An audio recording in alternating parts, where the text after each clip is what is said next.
Com a Tribuna Judaica, você se mantém sempre informado sobre todos os acontecimentos da nossa comunidade no Brasil e no mundo. Assine a Tribuna Judaica e não perca nada do que acontece. Ligue 0800 55 10 18. O programa Mosaico na TV tem o apoio de Banco Safra, tradição secular de segurança. Composto pelas empresas Maringá Turismo, Central de Eventos e Lemontec, o Grupo Arbeitmann é sinônimo de solidez e credibilidade. A Maringá Turismo possui tradição de mais de 50 anos em viagens corporativas e a lazer e presença global em mais de 80 países. A Central de Eventos oferece experiência e criatividade para as negociações do seu evento e viagens de incentivo. A Lemontec é especializada no desenvolvimento de softwares com foco na gestão de viagens. Saiba mais, visite nossas redes sociais. Um time vencedor, um grupo de sucesso.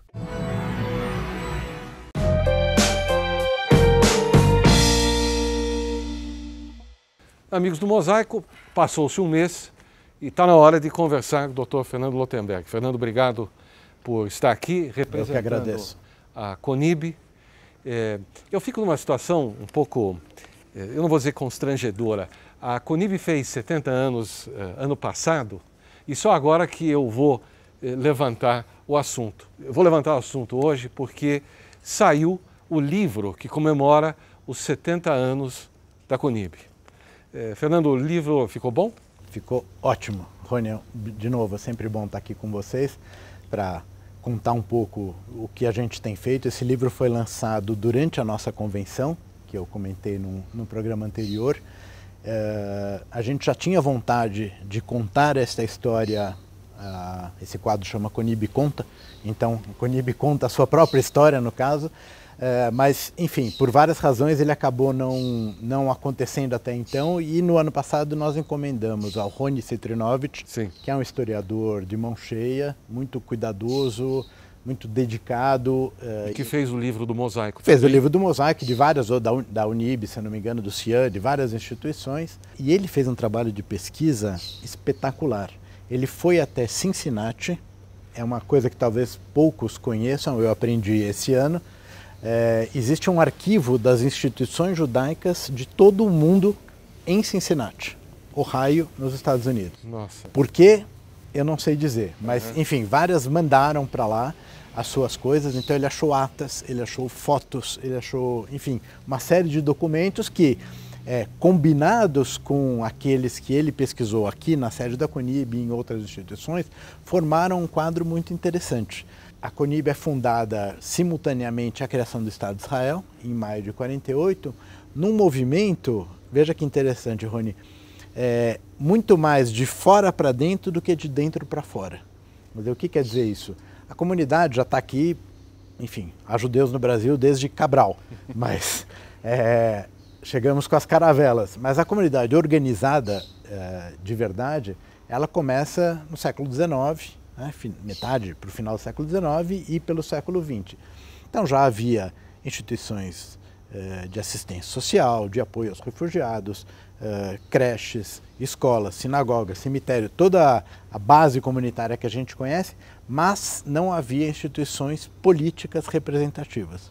E o Congresso Judaico Mundial enviou emissários para vários países onde isso não acontecia, estimulando a formação desse tipo de representação.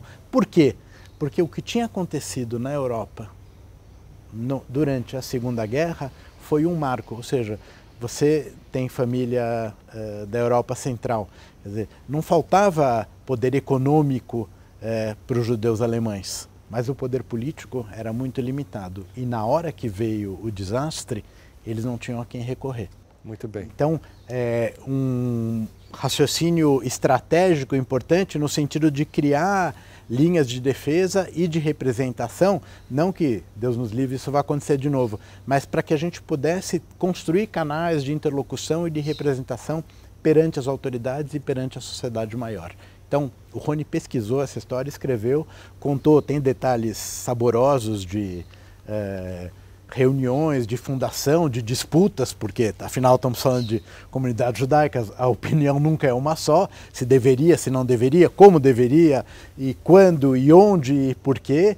e os modelos e as pessoas que fundaram. Então, vale a pena, não só para quem está envolvido no trabalho comunitário, mas todo mundo que queira conhecer um pouco mais dessa história, porque que leia esse livro, né? Vale a pena, ele está disponível para aquisição, porque a história da instituição se confunde com a história da própria comunidade nesses últimos 70 anos. Antes de vocês comprarem o livro, eu vou ver se eu consigo um aperitivo. Você falou de histórias saborosas.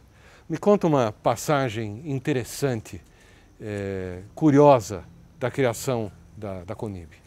Olha, a gente tem a ideia de se fazer uma instituição comunitária de natureza política naquela época não era algo trivial, as pessoas não estavam acostumadas a isso. Então você tinha instituições, algumas delas ainda estão por aí, absolutamente contrárias a que se criasse uma instituição política. E precisou muita conversa, às vezes chegou a haver racha, houve desfiliações de instituições, porque não estavam de acordo com isso.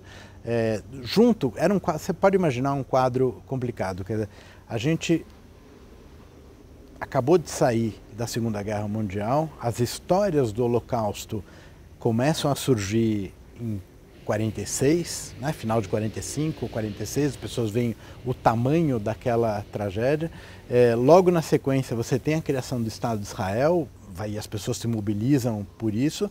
Aqui na comunidade, setores que são sionistas, setores que são anti-sionistas, querem saber como é que essa instituição nova, na época não chamava CONIB, chamava CERCIB,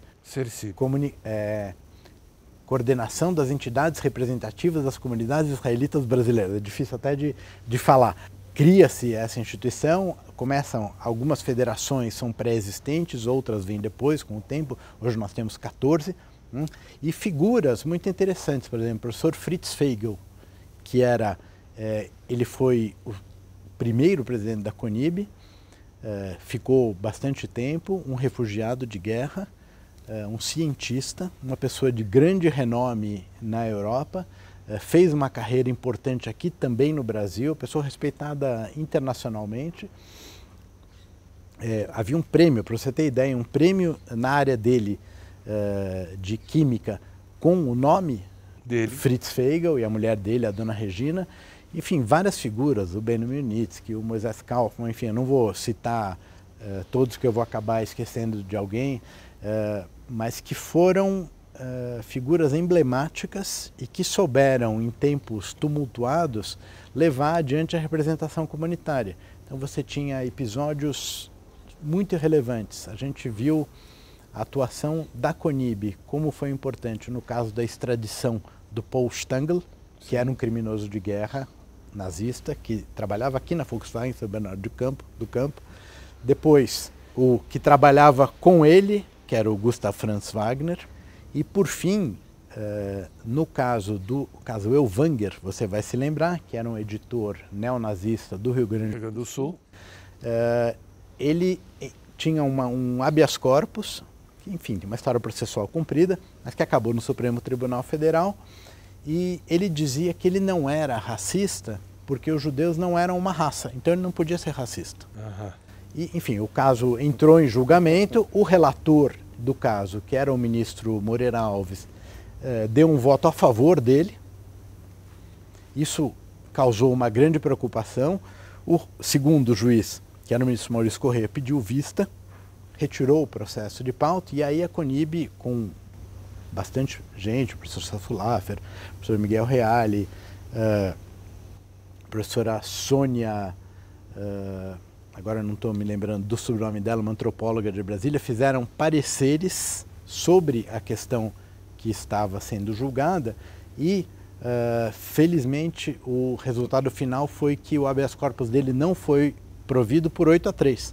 Existem ministros que ainda fazem parte hoje do Supremo Tribunal Federal que votaram pela exclusão da responsabilidade penal desse editor. Então, essas grandes causas, quando você vê a comunidade se mobilizando, como eu relatei aqui em outros programas, coisas do nosso cotidiano, essas são mais graves, mais relevantes, soube estar à altura do seu desafio. E então a extradição do Stangl foi deferida, a do Wagner acabou não saindo porque ele se matou antes, o Ellwanger foi condenado, ou seja, constantemente você vê a presença das instituições representativas da comunidade entregando a mercadoria para as quais elas foram criadas, né? Então você puxa a linha lá de trás e com diferentes approaches, com visões pessoais, cada presidente tem seu estilo, a sua linha, mas você consegue perceber um fio de continuidade e uma constância na defesa do que são os nossos interesses fundamentais. Num outro programa que o Fernando veio, ele mencionou assim, em tom de chacota, que ele estava fazendo concorrência conosco aqui, ele organizou um talk show. Eu ia dizer o seguinte, que hoje ele se superou, porque as perguntas que eu ia fazer, ele foi sozinho respondendo. É como se ele tivesse sentado aqui, depois ele viesse aqui, fizesse a pergunta, falasse, bom, mas e o assunto do Ellwanger? E o assunto do outro? Eu não tenho perguntas para fazer, porque eu acho que nós tomamos uma aula de história hoje aqui, e é só o preâmbulo do que, na verdade, esse livro comemorativo dos 70 anos da CONIB traz. Muito obrigado. Como é que a gente faz para comprar um livro da CONIB? Eu vou passar para você o telefone e o contato, e aí você exibe. Tá bom. Nós vamos colocar. Aí, aqui embaixo vai aparecer isso. Assim, eu acho que é uma boa oportunidade de conhecer um pouco mais da CONIB e da história da comunidade. Dr. Fernando, muito obrigado. Obrigado a vocês. Mosaico volta já já.